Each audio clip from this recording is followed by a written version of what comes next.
Salam sejahtera dalam kasih Kristus. Apa kabar Bapak Ibu Saudara sekalian? Saat ini mari kita belajar dari kitab Injil Lukas pasal 1 ayat yang ke-35. Sebelum kita membaca bagian Alkitab ini dan merenungkannya, mari kita mohon bimbingan Roh Kudus di dalam kita mendalami kebenaran firman-Nya. Mari kita berdoa. Ya Bapa, Allah yang Maha Kuasa, Allah yang kami kenal, di dalam Yesus Kristus Tuhan kami memuliakan nama-Mu sebab Engkau Allah yang sungguh baik, menjaga, memelihara kami sampai detik ini. Kini saat ini kami anak-anak-Mu mau belajar dari kebenaran firman-Mu. Tuntun kami semua dengan kuasa-Mu, sehingga kami mengerti firman-Mu dan dapat melaksanakan itu di sepanjang perjalanan kehidupan kami. Kami menyambut perwartaan firman saat ini di dalam nama Tuhan Yesus. Amin. Lukas pasal 1 ayat yang ke-35. Demikian bunyinya. Jawab malaikat itu kepadanya, Roh Kudus akan turun atasmu dan kuasa Allah yang Maha Tinggi akan menaungi engkau. Sebab itu anak yang akan kau lahirkan itu akan disebut Kudus, anak Allah. Bapak Ibu Saudara sekalian, di malam Natal tanggal 24 Desember, malam harinya, kita semua diajak untuk menghayati, mendalami kebenaran firman Tuhan yang diambil dari kitab Injil Lukas pasal 1 ayat yang ke-35. Tema khotbah kali ini, Yesus Kristus, anak Allah. Saudara, jika ditanyakan kepada kita, apakah engkau paham, apakah engkau mengerti siapa sebenarnya Yesus Kristus? Kita sebagai orang Kristen pasti akan menjawab, saya paham, dia adalah Allah yang menjadi manusia, firman yang menjadi manusia, dia lahir di Bethlehem, dia menjalani kehidupan sebagai manusia, dia mati, dia bangkit, dia naik ke surga, dan dia berjanji akan datang kembali sebagai hakim dan raja. Saudara sekalian, salah satu sebutan untuk Yesus Kristus adalah anak Allah. Dan itu disebutkan dalam bacaan kita saat ini, Lukas 1 ayat yang ke-35. Malaikat Tuhan mengatakan kepada Maria bahwa Yesus itu anak Allah. Nah, apakah kita paham tentang sebutan anak Allah? Apakah kita mengerti tentang sebutan anak Allah? Hal ini saya tanyakan saat ini sebab ada banyak orang yang salah mengerti tentang sebutan anak Allah. Anak Allah. Banyak orang memahami sebutan anak Allah itu berarti Allah punya anak. Ya, Allah punya anak. Kalau Allah punya anak berarti Allah itu beristri. Saudara sekalian, ini adalah sebuah pemahaman yang konyol. Sebab Allah berbeda dengan manusia. Manusia itu terdiri dari darah dan daging. Allah tidak seperti itu. Allah kita adalah roh. Dia adalah roh. Seperti angin yang tidak kelihatan, tetapi kehadirannya dapat dirasakan. Nah, jadi menyebut Allah itu beranak, itu konyol saudara sekalian.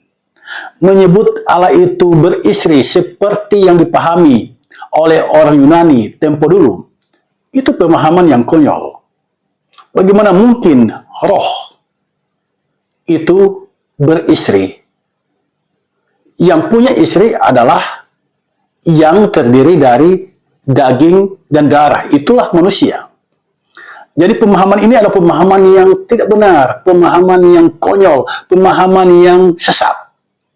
Bahwa Allah itu beristri, bahwa Allah itu beranak. Ada juga yang memahami sebutan anak Allah itu menunjuk pada adanya Allah kedua.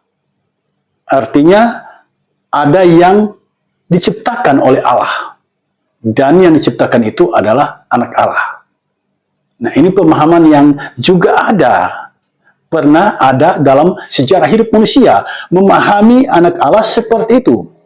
Ada juga saudara sekalian yang memahami kalau ada anak Allah berarti Allah itu tidak esa. Karena ada Allah, ada anak Allah. Berarti ada dua Allah. Allah yang pertama itu tingkatannya lebih tinggi, dan Allah yang kedua ini tingkatannya lebih rendah. Inilah pemahaman yang sering hadir dalam sejarah hidup manusia. Salah memahami sebutan anak Allah. Saudara, mari kita dalami kebenaran firman Tuhan saat ini. Mari kita dalami Lukas pasal 1 ayat yang ke-35. Apa sesungguhnya maksud malaikat ketika menyebut Yesus itu anak Allah? Saudara sekalian, kalau kita belajar sejarah, kita pasti paham, kita pasti mengenal yang namanya gulungan laut mati. Ya, gulungan laut mati. Nah, di sana tertulis bahwa anak Allah itu sesungguhnya merupakan gelar mesianik. Gelar untuk raja pilihan Allah yang dijanjikan oleh Allah. Agama seberang memahami bahwa anak Allah itu sesungguhnya adalah sebuah sebutan atau istilah yang dikenakan kepada orang-orang pilihan Allah. Jadi misalnya ada nabi yang dipanggil oleh Allah, dipilih oleh Allah untuk menyampaikan kabar baik, untuk menyampaikan kehendak Allah. Nah, orang yang dipilih oleh Allah itu, oleh agama seberang, dipahami mereka adalah anak Allah. Saudara, mari kita belajar dari kitab suci.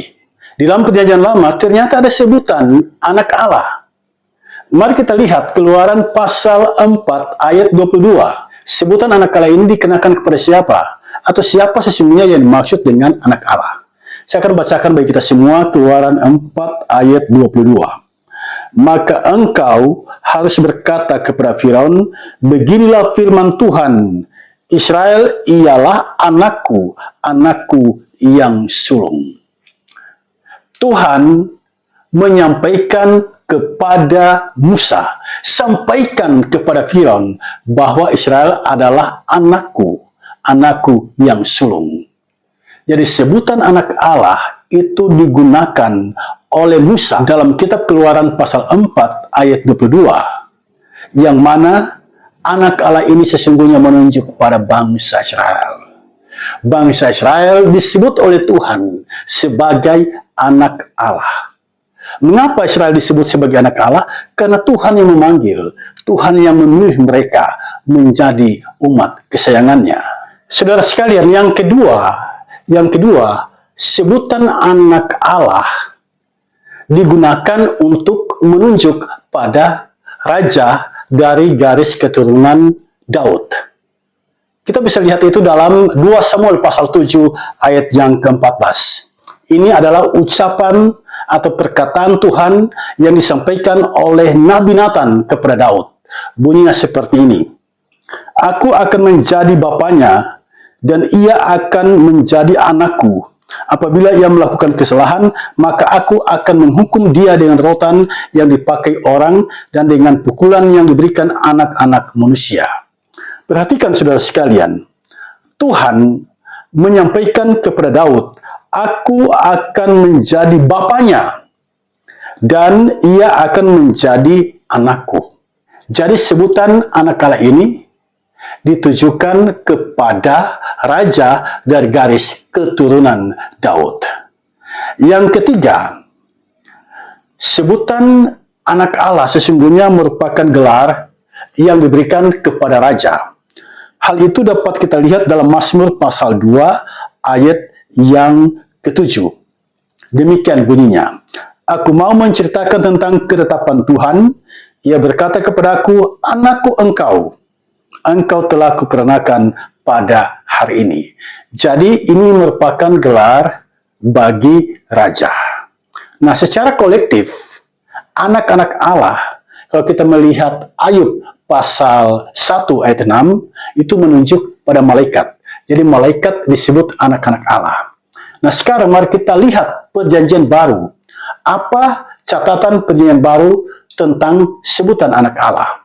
Ternyata sebutan anak Allah itu ditujukan kepada Yesus Kristus. Mari kita lihat saudara sekalian dalam Matius pasal 4. Dalam Matius pasal 4 ayat yang ketiga. Lalu datanglah si pencoba itu dan berkata kepadanya, jika engkau anak Allah, perintahkanlah supaya batu-batu itu menjadi roti. Jadi ketika iblis mencoba Yesus, dia menyebut Yesus anak Allah. Jadi sebutan anak Allah itu sesungguhnya menunjuk pada Yesus. Itu yang pertama. Kemudian mari kita lihat dalam kitab Matius pasal 3 ayat yang ke-17. Lalu terdengarlah suara dari sorga yang mengatakan, inilah anakku yang kukasihi, kepadanya lah aku berkenan. Lagi-lagi sebutan anak Allah dialamatkan kepada Yesus. Suara dari sorga mengatakan, inilah anakku yang kukasihi, kepadanya lah aku berkenan. Nah, selanjutnya, apa yang kita baca tadi? Dalam Lukas pasal 1 ayat yang ke-35, malaikat sorgawi sendiri yang mengatakan bahwa Yesus akan disebut anak Allah. Yesus akan disebut anak Allah. Nah, saudara sekalian, sebutan anak Allah di sini sesungguhnya merupakan gelar yang diberikan kepada Yesus sebagai penghormatan kepada Yesus, karena Yesus sesungguhnya bukan manusia biasa.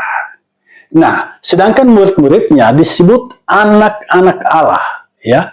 Kalau kita membaca Yohanes pasal 1 misalnya, mari kita lihat Yohanes pasal 1 ayat yang ke-12, tetapi semua orang yang menerima Yesus maksudnya, diberinya kuasa supaya menjadi anak-anak Allah, yaitu mereka yang percaya dalam namanya.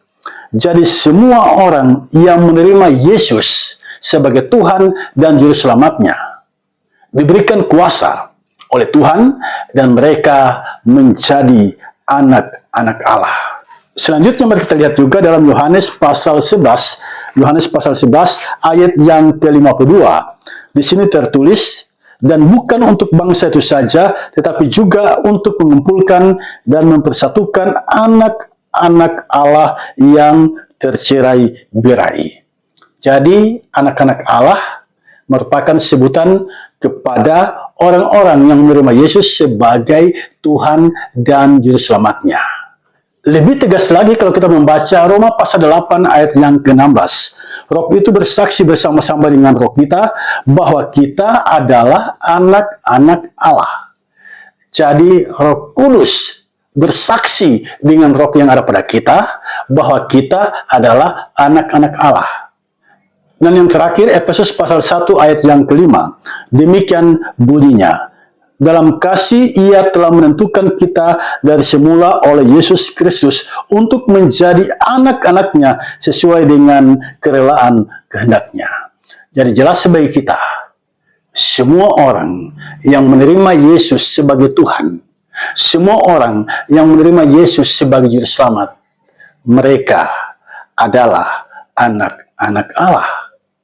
Itu kata Alkitab, itu kesaksian kitab suci. Jadi dalam kitab Perjanjian Baru jelas di sini bahwa sebutan anak Allah menunjuk pada Yesus, sedangkan sebutan anak-anak Allah menunjuk pada orang-orang yang sungguh-sungguh menerima Yesus sebagai Tuhan dan Juru Selamatnya. Hal ini sangat jelas jika kita membaca Galatia pasal 3 ayat 26. Ini sangat jelas saudara sekalian. Sebab kamu semua adalah anak-anak Allah karena iman di dalam Yesus Kristus. Berbahagialah kita, orang-orang yang menerima Yesus sebagai Tuhan dan Juru Selamat, yang percaya sungguh-sungguh kepadanya dan yang melakukan kehendaknya. Kita akan disebut anak-anak Allah. Dan roh yang ada dalam diri kita dan Roh Kudus akan bersaksi bahwa kita adalah anak-anak Allah. Saudara sekalian, dalam Lukas pasal 1 ayat yang ke-35, malaikat Tuhan menegaskan kepada Maria bahwa Yesus adalah anak Allah. Pertanyaan kita sekarang adalah, mengapa malaikat Tuhan mengatakan Yesus adalah anak Allah? Huios toteu, dalam bahasa Yunaninya, anak dari Allah. Mengapa malaikat Tuhan mengatakan demikian? Saudara, jika kita melihat ayat yang ke-34, di situ kita membaca keraguan Maria. Bagaimana hal itu mungkin terjadi karena aku belum bersuami? Jadi ketika malaikat mengatakan bahwa Maria akan mengandung dan melahirkan seorang anak laki-laki, Maria meragukan hal itu akan terjadi. Mengapa? Karena Maria belum bersuami. Jadi Maria benar-benar meragukan apa yang dikatakan oleh malaikat. Bagaimana mungkin dia yang masih perawan, dia yang masih gadis, dia yang belum bersuami, bisa melahirkan seorang anak laki-laki? Nah, atas keraguan Maria inilah malaikat mengatakan hal ini.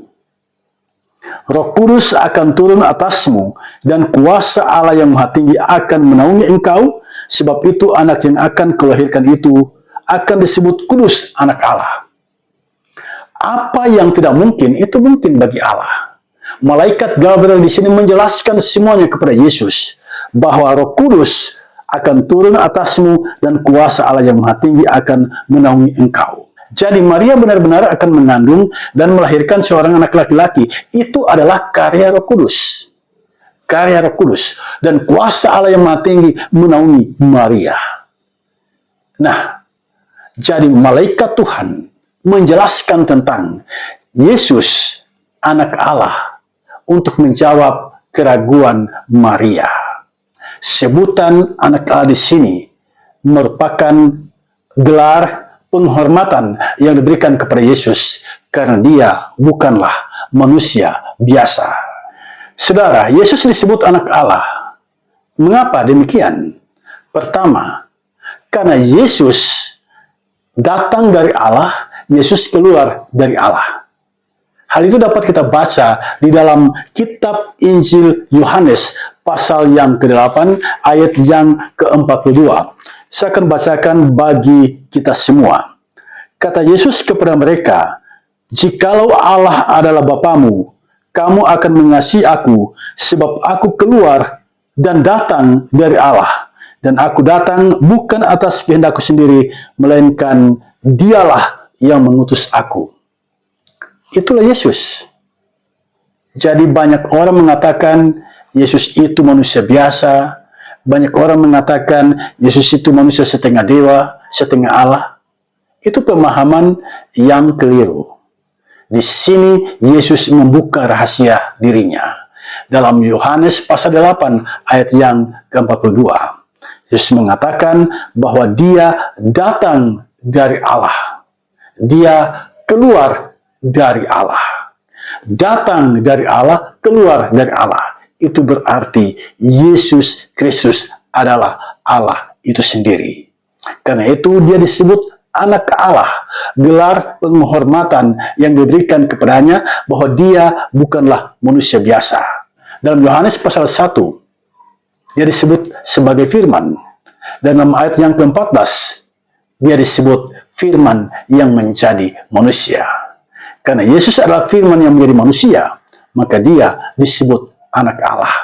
Karena dia datang dari Allah, dia keluar dari Allah. Itu pemahaman yang pertama tentang sebutan anak Allah di sini. Yang kedua, Yesus adalah Mesias yang dijanjikan oleh Allah. Nabi Yesaya menubuatkan tentang hal itu dalam Yesaya pasal 9 ayat yang ke-5. Sebab seorang anak telah lahir untuk kita, seorang putra telah diberikan untuk kita. Lambang pemerintahan ada di atas bahunya, dan namanya disebutkan orang penasihat ajaib, Allah yang perkasa, Bapa yang kekal, Raja damai. Nah, apa yang dinubuatkan oleh Nabi Yesaya ini? Bahwa Yesus adalah penasihat ajaib, Allah yang perkasa, Bapa yang kekal, Raja damai. Itu digenapi oleh Yesus Kristus. Di dalam kitab Injil Lukas pasal 2 ayat yang ke-11. Malaikat Tuhan mengatakan, hari ini telah lahir bagimu juru selamat, yaitu Kristus Tuhan di kota Daud. Malaikat mengatakan Yesus Tuhan. Malaikat mengatakan Yesus juru selamat. Jadi apa yang dinubuatkan oleh Nabi Yesaya digenapi di dalam Yesus. Jadi sebutan anak Allah sesungguhnya menunjuk pada peran Yesus. Peran Yesus sebagai Mesias, Raja pilihan Allah. Saudara sekalian, penginjil Lukas menulis kitab Injil ini sesungguhnya punya tujuan. Tujuannya adalah memperkenalkan kebenaran yang sesungguhnya tentang Yesus Kristus. Tujuannya adalah menunjukkan kepada jemaat tentang apa yang dikerjakan oleh Yesus dan apa yang diajarkan oleh Yesus. Dari Lukas pasal 1 ayat yang ke-35, di sini kita mendapatkan pengajaran dari Lukas tentang siapa sesungguhnya Yesus. Yang pertama, kehadiran Yesus adalah karya Roh Kudus. Sekali lagi, kehadiran Yesus adalah karya Roh Kudus. Dia bukan hantu, sebab hantu tidak bertulang dan tidak berdaging. Yesus juga bukan manusia setengah dewa. Yesus adalah benar-benar Allah. Yesus adalah benar-benar manusia. Itu sesungguhnya pengajaran yang diberikan oleh penginjil Lukas kepada kita. Yesus benar-benar manusia dan Yesus benar-benar Allah. Itu yang pertama.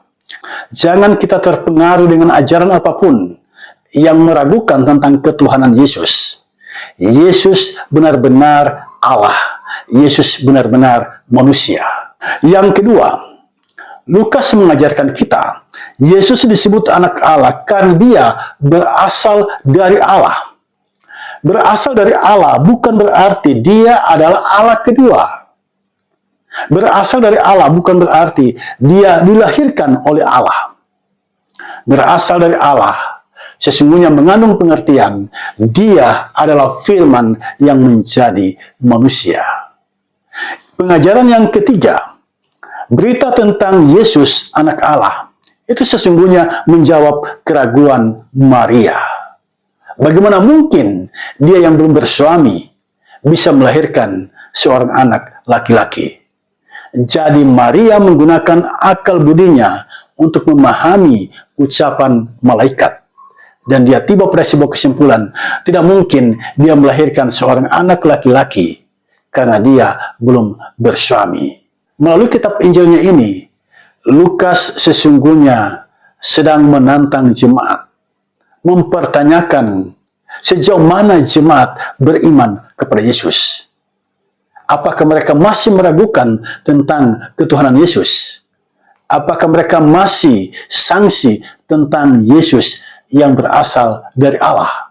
Berita malaikat ini meneguhkan hati jemaat bahwa Yesus adalah firman yang telah menjadi manusia, tinggal bersama-sama dengan manusia, hidup bersama-sama dengan manusia, mati, bangkit, dan naik ke surga. Kemudian dia berjanji akan datang kembali untuk menjemput orang-orang yang sungguh-sungguh percaya kepadanya. Karena itu saudara sekalian, berbahagialah kita. Kalau kita percaya kepada Yesus, kita beroleh jaminan memasuki rumah Bapa yang kekal itu. Pengajaran Lukas ini sesungguhnya sangat menarik, dan pengajaran ini menegaskan siapa sesungguhnya Tuhan yang kita sembah. Saya mencatat dua hal penting di sini. Yang pertama, dia benar-benar hadir dalam sejarah manusia sebagai manusia. Itu berarti dia sangat peduli dengan manusia. Merasakan apa yang manusia rasakan dan menebus manusia dari dosa mereka. Cerita tentang Yesus bukanlah dongeng, bukan legenda. Cerita ini adalah fakta adanya. Itu yang pertama. Yang kedua, Allah yang kita sembah bukanlah Allah di seberang sana. Allah yang kita sembah adalah Allah yang dekat dengan kita, bersama dengan manusia ciptaannya, merasakan apa yang dirasakan oleh manusia ciptaannya. Sepahit dan seberat apapun pergumulanmu, jangan takut dan cemas, sebab Tuhan kita bukanlah Tuhan yang jauh. Tuhan kita adalah Tuhan yang dekat. Tuhan yang kita sembah pernah menjadi manusia. Dia merasakan apa yang dirasakan oleh manusia. Karena itu jika engkau punya pergumulan, camkan ini. Tuhan memahami pergumulanmu. Tuhan tahu sejauh mana engkau menanggung pergumulanmu. Mengapa? Karena dia pernah menjadi manusia. Dia merasakan apa yang menjadi pergumulan manusia. Dia memahami apa yang sedang engkau rasakan. apapun yang menjadi pergumulanmu saat ini, bawalah kepada Yesus, karena Dia pernah menjadi manusia. Itulah Allah kita, punya kepekaan hati, punya kepedulian yang tinggi, dan kita semua dipanggil untuk saling peduli satu sama lain. Jika Allah kita peduli, maka kita juga harus peduli. Tuhan kita begitu dekat, dan pemahaman ini diyakini oleh jemaat mula-mula.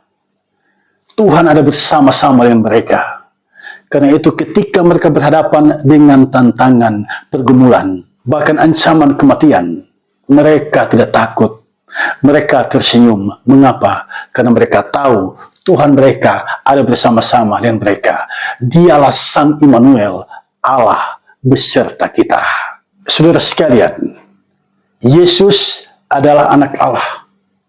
Dia berasal dari Allah, Raja yang dinubuatkan oleh para nabi. Dialah penyelamat manusia. Nah, apa relevansi berita ini bagi kita semua? Saya mencatat 3 hal penting di sini. Yang pertama, beriman pada Yesus tidaklah sia-sia, sebab Dia adalah Allah yang sejati. Sekalipun ada banyak pengajaran yang meragukan kealahan Yesus, bagi kita, Yesus adalah Tuhan dan Allah. Yang kedua, ada banyak pengajaran keselamatan di sekitar kita. Anda bisa selamat jika Anda beramal. Anda bisa selamat jika engkau berbuat baik. Anda bisa selamat jika engkau hidup saleh. Anda bisa selamat jika engkau menabur banyak kebaikan. Itu pengajaran keselamatan yang ada di sekitar kita. Saudara, kita tidak mungkin selamat dengan usaha kita. Kita hanya bisa selamat di dalam Yesus Kristus Tuhan kita. Karena itu, usaha kita sehebat apapun tidak bisa menyelamatkan kita.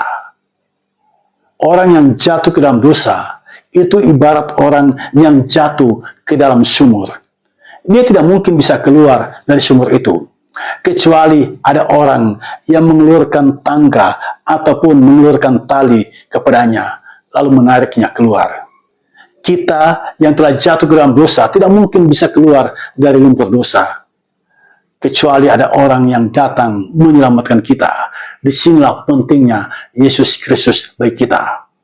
Dalam Yohanes pasal 15 ayat 5, dia mengatakan, di luar aku kamu tidak dapat berbuat apa-apa. Kamu tidak mungkin selamat jika kamu tidak beriman kepada Yesus Kristus. Yang ketiga, Allah kita adalah Allah yang setia. Kehadiran Natal Yesus Kristus sesungguhnya adalah penggenapan janji Tuhan. Natal adalah penggenapan janji Tuhan.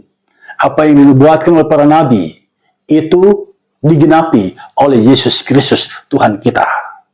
Musa menubuatkan tentang tongkat kerajaan yang tidak beranjak dari Yehuda.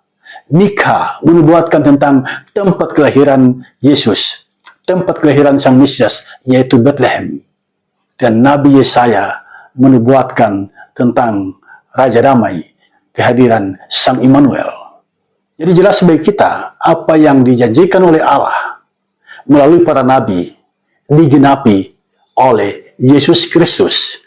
Jadi peristiwa Natal sesungguhnya adalah peristiwa penggenapan janji Tuhan. Bapak Ibu Saudara sekalian, dari ulasan kebenaran firman Tuhan ini, apa pesan Tuhan bagi kita? Saya mencatat 2 hal penting di sini. Yang pertama, Yesus adalah anak Allah dan kita adalah anak-anak Allah karena beriman kepada Yesus. Di sini penting sekali iman itu. Ketika kita beriman, kita menjadi anak-anak Allah. Karena itu Bapak Ibu Saudara sekalian, seberat apapun pergumulan hidupmu, jangan pernah lepaskan imanmu kepada Tuhan Yesus. Di saat engkau bergumul, Yesus dekat denganmu. Dialah Sang Immanuel. Dia memahami pergumulanmu. Dia tahu apa yang terbaik bagimu. Yang kedua, sebutan anak Allah bagi Yesus sesungguhnya merupakan gelar penghormatan kepada Yesus. Sebutan anak Allah sesungguhnya memuliakan Yesus karena dia adalah firman yang menjadi manusia. Yesus sangat dihormati. Sebutan anak Allah merupakan gelar penghormatan bagi Yesus. Karena itu para gembala datang ke palungan Bethlehem. Orang Majus juga datang ke palungan Bethlehem. Karena itu tema Natal tahun ini marilah sekarang kita pergi ke Bethlehem. Bethlehem, sebuah kata dalam bahasa Ibrani yang artinya rumah roti. Di Bethlehem, Yesus lahir. Tahun ini, saat ini, biarkanlah Yesus lahir di hati kita. Di Bethlehem, Yesus hadir dalam kesederhanaannya. Mari kita rayakan Natal di tahun ini dalam kesederhanaan. Amin.